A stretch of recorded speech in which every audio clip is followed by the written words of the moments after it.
What's up, YouTube? It's your boy Nasher. Welcome back to the channel. Now, before we get started with this week's episode of WWE's Biggest Issue, excuse me, the road to 200 subs has now come to a close, and we're now on the road to 500 subs. Who knows? Maybe we might hit 500 subs by the end of the summer. Only time will tell. But as I have said in previous videos, if this channel does get to 500 subs, I will open up this Korean LOB booster box in its entirety on the channel that I actually got from my partners over at Collector Store. So be sure to check them out. Link and address will be in the description below. By checking them out, not only does it support them, it also supports the channel, and I would greatly appreciate it. On the hopes to potentially pull a Blue Eyes White Dragon, a Dark Magician, a Red Eyes Black Dragon, a piece of Exodia, Monster Reborn, Pot of Greed. The possibilities are out there. However, if this channel gets to 1,000 subs, I will open up this first edition Toon Chaos box in its entirety on the channel that I also got from my partners over at Collector Store, on the hopes to potentially pull a collector's rare out of the set, much similar to what I pulled out of my Genesis Impact box that I opened up last year. Excuse me. Which is this beautiful Beat Cop from the Underworld. This thing looks incredible as a collector's rare. But with that being said, if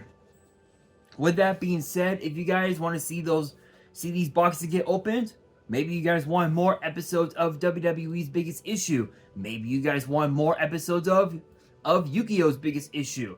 Deck profiles, card discussions, WWE topic videos, or maybe, just maybe, you guys want some premium live event predictions and results.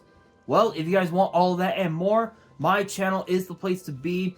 So if you guys are new to the channel, and I know that a lot of you guys are, because more than 80% of you guys are watching the content, but you guys aren't even subscribed. And to top it all off, we got to get more women to watch the content as well. So if you guys are watching the content, you like the content, and you want more of the content, but you guys have not subscribed as of yet, then make sure you guys do indeed subscribe to the channel, turn on the notification bell, smash that thumbs up button on this video, and as always, make sure you guys are following me on all of my social media. All of my ads will be in the description below, as will the info to my fan mail. It will also be in the description as well. And I want you guys to post in the comments below answering the question of the day, which is this: should TNA superstars take part of all three brands, Raw, SmackDown, and NXT, or should they just be a part of NXT all by itself? Let me know down in the comments below. And I'm also curious as well as to what type of dream matches you guys would like to see between TNA and WWE. Who do you got in mind? For me, I think it's got to be that one guy. What's that one dude? Moose, I think is his name. I don't know. Moose and Braun Strowman. That would be a pretty cool one. Or perhaps Moose and Gunther. I mean, it's possible. It is very possible. But for this week's episode, it's been about a week since Liv Morgan defeated Becky Lynch to become the Women's World Champion at King and Queen of the Ring, and there was also a lot of chatter that because of the controversial ending that involved Dominic Mysterio, people still believed that Liv Morgan could not defeat Becky Lynch. So we had a steel cage match last week on Raw, and once again, thanks to Dom, Liv Morgan still could not get the job done. So this basically proves that we could end up seeing a new member of the Judgment Day, and they might end up kicking Rhea Ripley out, which is very possible. But with all of that chaos, Liv Morgan is in need of a new challenger as we draw closer and closer to Clash at the Castle in Glasgow, Scotland. But the question is, who should take that challenge? Who should take the challenge?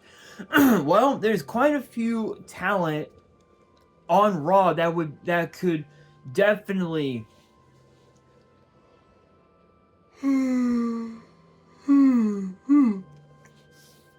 that can definitely take up the challenge. So obviously we've got Alba Fire, we've got Asuka, but unfortunately Asuka is currently injured. She'll be out. I think the rumors said that she will be out of action for about 3 to 6 months, I think, somewhere in there.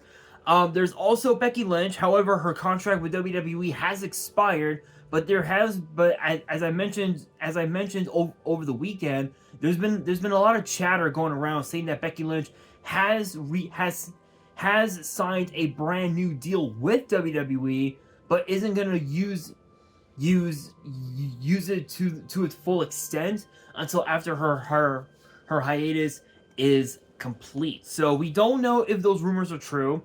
But moving on, we have as well Dakota Kai, Isla Dawn, Ivy Nile, Io Sky, Kairi Sane, Kaden Carter, Katana Chance, Kiana James. We got obviously the champion herself. We have Lyra Valkyria, Maxine Dupree, Natalia, but obviously too, her contract with WWE has expired. But just like with Becky Lynch, we don't know if she will sign a new deal or if she's just gonna walk. Which, knowing her, she might end up staying with WWE. Obviously, and also too, obviously there's also Rhea Ripley. However, thanks to her injury at the hands of Liv Morgan, she's gonna be out for at least another month or two. So we're probably not gonna. So if Liv Morgan remains champion until through the summer, then we're most likely not gonna see her until SummerSlam comes around, which is very possible. There's also Scarlett, Shayna Baszler, Zelina Vega, and of course Zoe Stark. And honestly, that right there is a plethora of talent. But if I had to pick three, I would have to say Zelina Vega,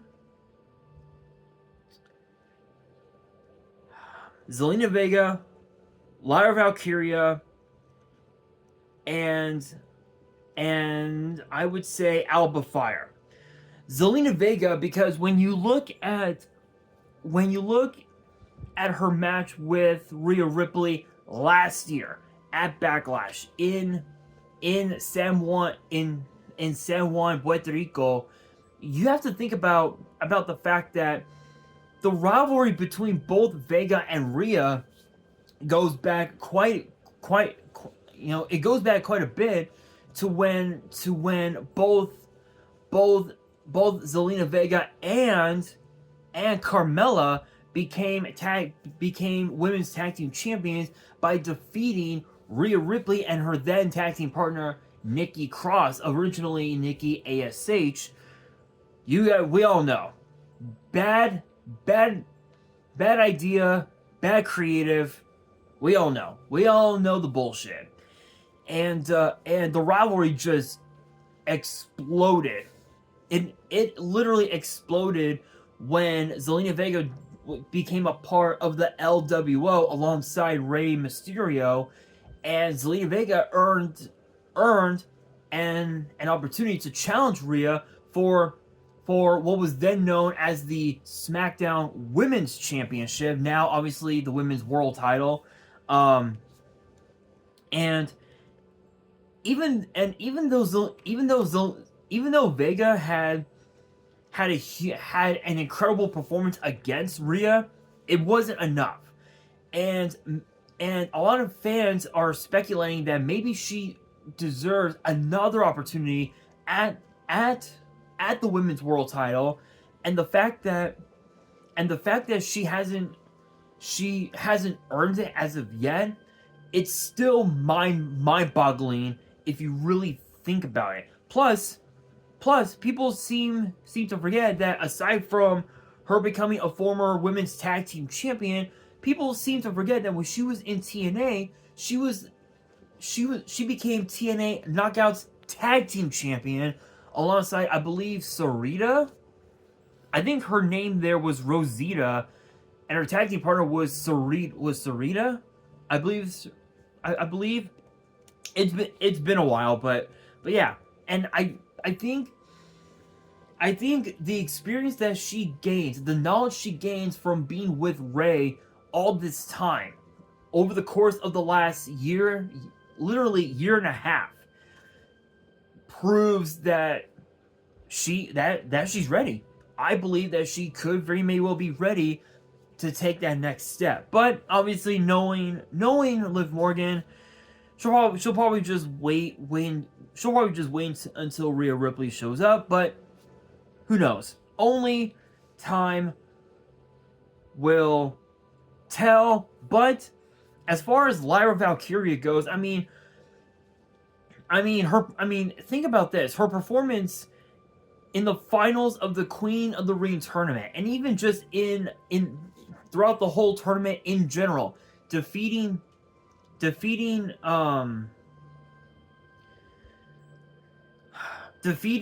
Kai, defeating Io Sky, defeating oh my god, what was oh my god, defeating who's Zoe Stark, I think, if my memory serves correct, and then making it all the way to the finals with her performance against Nia Jax. It's a testament to how much heart and passion that Lyra Valkyria has, and compared her to Liv Morgan. Yes, it's true that Liv Morgan is the current women's world champion.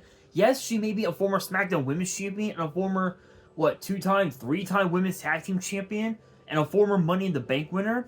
Aside from all that, there's one championship that Lyra held that Liv never could, and that was the NXT women's title. And obviously, we know when you compete in NXT and you're there full time, like Lyra Valkyria was, the moment you become champion there, whether it's the NXT title or the NXT women's title, it's a first step, if you will, into making your way towards the main roster. And it's the same thing with Ilya Dragunov, because when he got into NXT UK, we all know it took him some time, but he was finally able to become the NXT UK champion by defeating Gunther at NXT TakeOver 36, which was actually the last, I believe that was the very last NXT TakeOver in history before NXT had their own plans for their own PLEs, if you will, that wasn't called TakeOver, if you will. So it was pretty interesting, but then obviously when he got into NXT, it took him some time, but he had opportunities at the NXT North American title. He had opportunities at the Heritage Cup tag titles, but was finally able to become NXT champion, which again was a good next step for him to be on the main roster. And it's the same thing with Lyra Valkyria. Her NXT UK women's title match against Meiko Satomura was probably by far the match that got Lyra to be on NXT over the course of the last year and a half now. Almost, I think almost 2 years, actually, funny enough. And so I think just that alone is more than enough for Lyra to gain that opportunity at the NXT, or sorry, at the women's world title. But speaking of NXT UK and the women's title, Alba Fire. Here's the crazy thing. Kaylee Ray, or Alba Fire, became NXT UK Women's Champion by defeating Toni Storm, and became the longest reigning champion of all time. I believe she held the title for a little over 600 days, if I remember correctly. Hang on a second. If my memory serves correct... Oh, okay, yeah. Okay, 649 days. 649 days as NXT UK Women's Champion, which that right there is the longest reign for a women's champion ever. I have never seen someone like Alba Fire pull that off, and it's even more crazy because she wanted to become NXT Women's Champion and break her own record, but obviously it was thwarted by none other than Isla Dawn. Excuse me.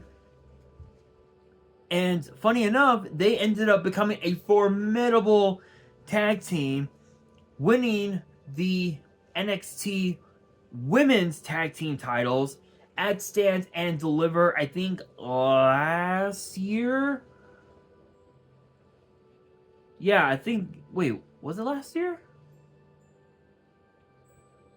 Yeah, I believe... Yeah, if my memory serves correct, it was last year. So it's pretty crazy to see that. And also think about this as well. Alba Fire is from Scotland. If you really think about it, because we know that Piper Niven, who's from Ayrshire, Scotland, is getting a massive opportunity against Bayley and the WWE Women's title. Maybe we might see Alba Fire or perhaps Isla Dawn take that opportunity as well. But let's also not forget, maybe we could also see Lyra Valkyria or Zelina Vega. Any of those three, or perhaps any of the other women that's on Raw, would be a perfect next challenger for Liv Morgan and the women's world title. But obviously we know that Liv Morgan wants a challenge. She wants someone to push her to the edge, beyond her breaking point. And I think those three women, Vega, Fire, and Valkyria, are the top three that can pull it off. But among those three, my opinion, it has to be. Oh my god, this is hard. But if I had to pick one, I would have to say Alba Fire. I think even though both her and Dawn are chasing after the women's tag team titles, I think for one of them to go after the women's world title and Liv Morgan would be pretty cool. So Alba Fire is definitely up there, but only time will tell. But I want you guys to post in the comments below who you guys think should challenge Liv Morgan for the women's world title as we draw closer to Clash at the Castle. Let me know down in the comments below. And that will do it for this week's episode of WWE's Biggest Issue. Hopefully you guys enjoyed. If you did, make sure you guys smash that thumbs up button. If you guys are new to the channel and you guys want more episodes of WWE's Biggest Issue in the future. Sorry, I lost my train of thought. More episodes in the future, then make sure make sure you guys subscribe to the channel, turn on the notification bell, and follow me on all of my social media. All of my ads will be in the description below, as will the info to my fan mail. It will also be in the description as well. And on that, this is your boy Nash, signing out.